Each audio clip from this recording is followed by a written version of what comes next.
I'm Emmanuel LeGrair, and I'm bringing you the curriculum lesson for the week of December 12, 2021.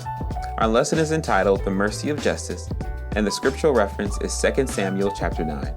Follow along with us in the Adult Christian Life book.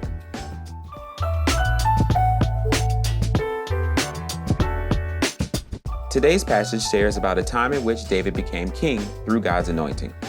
In those times, the king's authority was under the threat of a coup, as there was always someone who felt they had the right to the throne, whether by birth or by some accomplishment.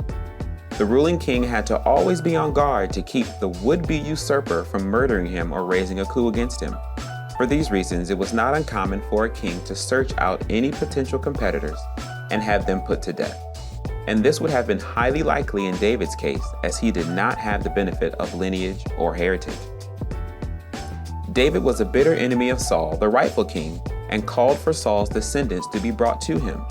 In most cases, this would have meant death for the overthrown king's family, as they would have been seen as a threat to David's rule. But not in this case. He asked, "Is there still anyone left of the house of Saul to whom I may show kindness?" He not only wanted to let them live, but also to honor them and shower them with gifts. It was then revealed that there was a disabled grandson of Saul hiding by the name of Mephibosheth. When he was brought to David, he fell on his face in reverence and declared himself David's servant, likely thinking that he would not rise again.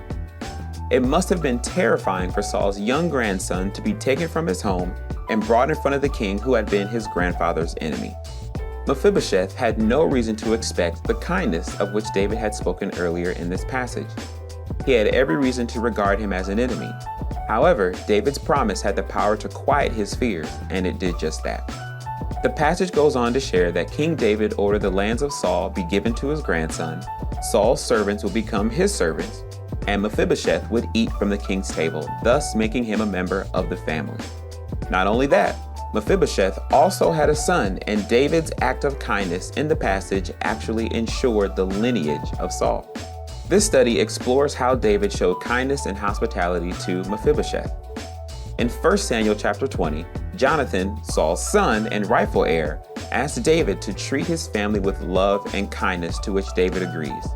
David, a man after God's heart, is faithful to his word. We must remember the value of showing compassion to one another and to those in need, just as God continuously shows us. Again, I'm Emmanuel LeGrair, and I hope you've enjoyed this week's lesson. Don't forget to like, share, and comment below, but also subscribe to our YouTube channel if you enjoy the videos, and check us out on our social media at RHBoydCo and on our website at www.rhboyd.com.